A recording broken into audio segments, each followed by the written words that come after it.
ہمارے شیخ بتاتے ہیں, شیخ توفیق چودھری جی ذریعہ ہوئے تھے, کہتے ہیں مجھے میں نے تہجد کی ہیبٹ ڈیولپ کرنی تھی اور مجھ سے ہو نہیں پا رہی. کہتے ہیں میں نے پتہ کیا کیا, کہتے ہیں پریکٹیکل اسٹیپس.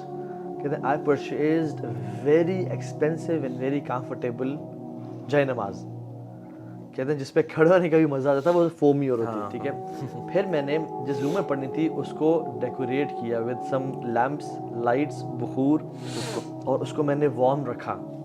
کہ اب دیکھو فار ایگزامپل سردیاں ہیں, تہجد کی نماز کے لیے اٹھنا ہے, اگر آپ کا کمرہ بہت ٹھنڈا یخ ہے, ٹھیک ہے, تو پرابلی آپ کے لیے تھوڑا سا مشکل ہو جائے.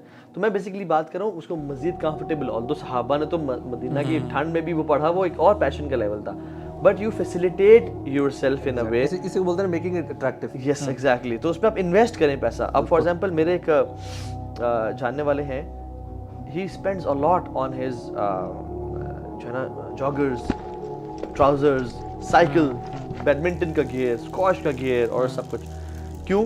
کیونکہ جب وہ انویسٹ کرتے ہیں نا تو پھر وہ اس کی ویلیو بڑھتی ہے. دین ہی از ایکسائٹیڈ ٹو پلے بیڈمنٹن, پھر وہ یوز کریں کوئی استعمال میں لے کے آتے ہیں. اور پھر اس میں ریوارڈ بھی رکھیں. جیسے فار ایگزامپل میں آپ کو پرسنل ایگزامپل دیتا ہوں, میرا جو جم جانے کا جو موٹیویشن ہوتی تھی نا, وہ اس کے بعد کا ریوارڈ ہوتا تھا جو اسٹیم اور سونا میں مجھے ملتا تھا, ٹھیک ہے. So whenever I used to think of going to gym, I used to think of the reward کہ اسٹیم اور سونا میں میں ریلیکس بھی کروں گا. سو وہ جم جانا میرے لیے بڑا آسان بن گیا. مزے کی بات ہے کہ ایون ایک دو کتابوں میں بھی یہ لکھا ہے اور اسلامکلی بھی نا, کہتے ہیں اٹس ناٹ کہ آپ نے نا میں نے یہ ہیبٹس ڈیولپ کرنی ہے, you need to know why. And it's آپ نے لائف اسٹائل بات, اٹس اے چوائس کہ یار میری آئیڈینٹی ہوگی, میں یہ بننا چاہتا ہوں, میں یہ ایسا انسان بنا. جو ہم یہ صحابہ کی سٹوریز پڑھتے ہیں یا ہم سلف صالحین کے پڑھتے ہیں, ہم انسپائر ہوتے ہیں کہ ہم نے ایسا بننا ہے, ٹھیک ہے. Then you have a clear identity, so you not doing کہ اچھا یہ اچھی ہیبٹ ہے تو میں اس لیے کر رہا ہوں, you doing it that's what I want to become. آپ کی زندگی میں وائی بڑا کلیئر ہے اس کا.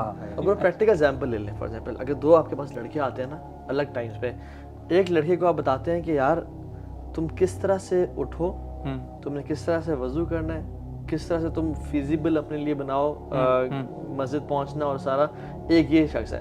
اور ایک یہ شخص ہے اس کو میں کہہ دوں کہ آپ کو پتہ ہے فجر کی 2 سنتیں پڑھنے کا ریوارڈ کتنا ہے. جو شخص پیدل مسجد جاتا ہے اس کو یعنی حدیث میں آتا ہے ریوارڈ پتہ چل جاتا ہے, وہ اپنے گھٹنوں کے بل چل کے جائے, فرشتے درود و سلام بھیجتے ہیں. اللہ کی من صلی الصبح فهو فی ذمۃ اللہ, جس نے صبح کی نماز پڑھی وہ اللہ کی ضمانت میں ہے, پروٹیکشن میں ہے. تو اب یہ دو بندے ہیں, ایک کو میں نے وائی کلیئر کر دیا اور ایک کو میں نے پریکٹیکل اسٹیپس بتا دیے. آپ لکھ لیں, اور میرا اپنا پرسنل ایکسپیرینس ہے, جس کا وائی کلیئر ہے نا, جس کا ریوارڈ سسٹم کلیئر ہے کہ یار اس کی ورچو کیا ہے, وہ فوراً سے پڑھنا شروع ہو جائے گا. اسی لیے تو بار بار آپ کو جب جنت کے بارے میں بتایا جاتا ہے نا, آپ کو جنت کی جو ایٹریبیوٹس ہیں ان کے اندر کیا کیا ہے, وہی پھر جیسے آپ نے بتایا نا, ایک شخص کو بتایا جائے کہ نماز پڑھو گے تو یہ ہوگا, تم نے وضو ایسے کرنا, اور ایک کو اس کا ریوارڈ بتایا جا رہا ہے کہ تمہیں اتنا ریوارڈ ملے گا.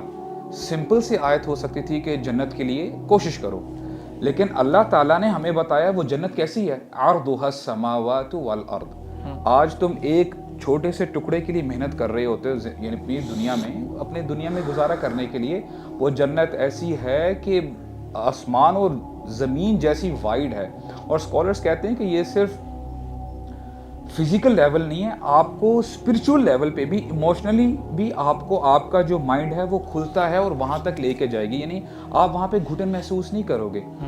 تو ایونچولی ہوتا کیا ہے کہ دیکھیں, آئی تھنک دس از, اگر ہمیں اس کے علاوہ کوئی موٹیویشن نہ دی جاتی دین میں, if this was the only motivation given to the human beings, this was sufficient for all of us.